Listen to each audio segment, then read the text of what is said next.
ఒక అధ్యయనం ద్వారా ఈ నియోజకవర్గంలో ఎంత పవర్ కన్జ్యూమ్ చేస్తున్నాం,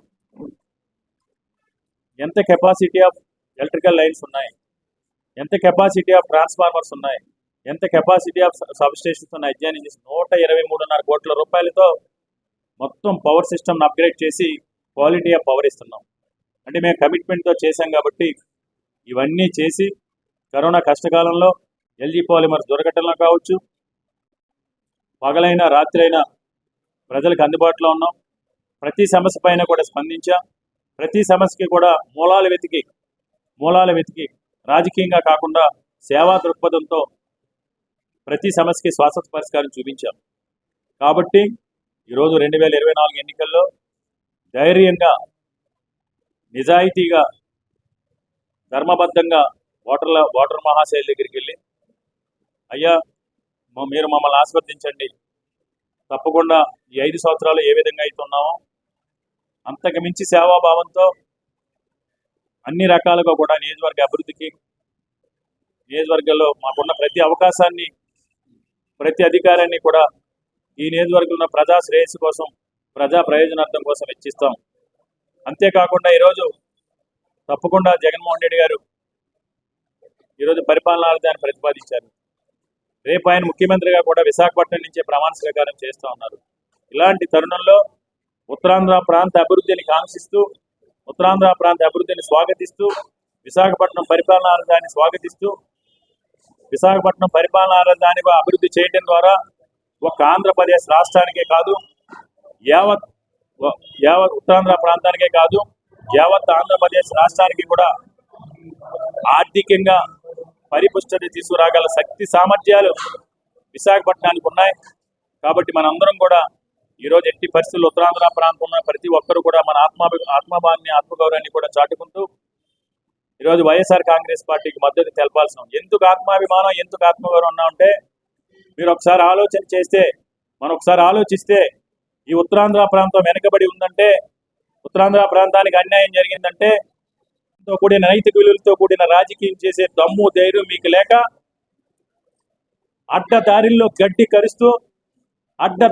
గడ్డి కరుస్తూ ధర్మయుద్ధం చేసే ధైర్యం లేక,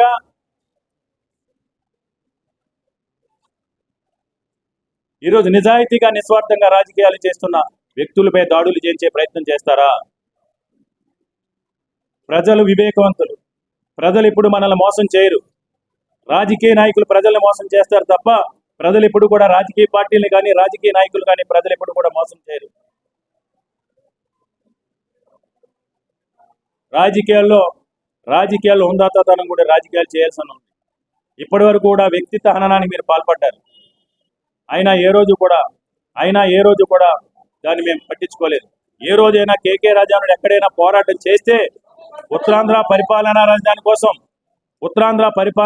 కోసం ఈ ప్రాంతంలో ఉన్న నిరుద్యోగ యువకుల ఆవేదన, ఆక్రందనకి ప్రతినిధిగా వాళ్ళ పిలుపు మేరకు నేను ఏ రోజైనా పోరాటం చేశాను తప్ప నా రాజకీయ ప్రయోజనాల కోసం కాదు, నా వ్యాపార ప్రయోజనాల కోసం కాదు. దశాబ్దాలుగా ఉత్తరాంధ్ర ప్రాంతం వెనకబడి ఉంది. ఇక్కడ యువకులందరూ కూడా ఈ ప్రాంతం అభివృద్ధి చెందాలి, ఈ ప్రాంతంలో పెట్టుబడులు రావాలి, ఈ ప్రాంతంలో సంపద సృష్టించాలి, మా వలస బతుకులు ఆగాలి, మా ప్రాంతంలోనే మేము జీవించాలని కోరుకుంటా ఉన్నారు. దానికి ఈరోజు జగన్మోహన్ రెడ్డి గారి రూపంలో, జగన్మోహన్ రెడ్డి గారి ద్వారా పరిపాలనా రాజధాని వస్తే పెట్టుబడులు వస్తాయి, సంపద సృష్టిస్తుంది, ఉపాధి ఉద్యోగ అవకాశాల కోసం పక్క రాష్ట్రాలకు, పక్క దేశాలకు వెళ్లాల్సిన అవసరం లేకుండా ఈ ప్రాంతంలోనే మేము ఉద్యోగాలు చేసుకుంటాం. ఈరోజు జగన్మోహన్ రెడ్డి గారి పరిపాలనా రాజధాని ప్రతిపాదించారు.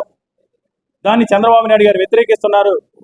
చంద్రబాబు నాయుడు గారు ఎయిర్పోర్ట్కి వస్తున్నారు, మనందరం కూడా కలిసి ఆయన ప్రశ్నిద్దాం, మనకు ఒక అవకాశం కల్పించమని అడుగుదాం అని మేము ఆ రోజు ఎయిర్పోర్ట్లోకి వెళ్ళి శాంతియుతంగా నిరసన చేస్తే మమ్మల్ని బుల్డోజ్ చేసినట్టు చేశారు.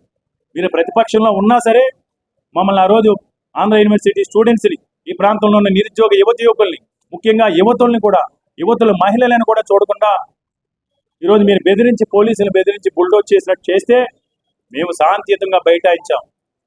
మీరు మీ కూటమిలో ఉన్న నాయకులు పక్క జిల్లాల నుంచి తీసుకొచ్చిన వ్యక్తుల చేత ఉత్తరాంధ్ర ప్రాంత మహిళల్ని సభ్య సమాజం తలదించుకునే పదజాలంతో ఉత్తరాంధ్ర ప్రాంతానికి సంబంధించిన యువతుల్ని, మహిళల్ని కూడా నోటికి వచ్చిన విధంగా దుర్భాషలాడినా సరే, నోటికి వచ్చిన విధంగా మీరు దూషించినా సరే ఉత్తరాంధ్ర ప్రాంత ఆత్మాభిమానాన్ని ఆత్మగౌరవాన్ని కూడా మీ కూటమి నాయకుల డైరెక్షన్లో వ్యక్తిత్వానం చేసినా సరే ఆ రోజు శాంతియుతంగా నిరసన చేసి కార్యక్రమం చేశాం. నిరసన చేసినప్పుడు ఉద్రేక పరిస్థితులు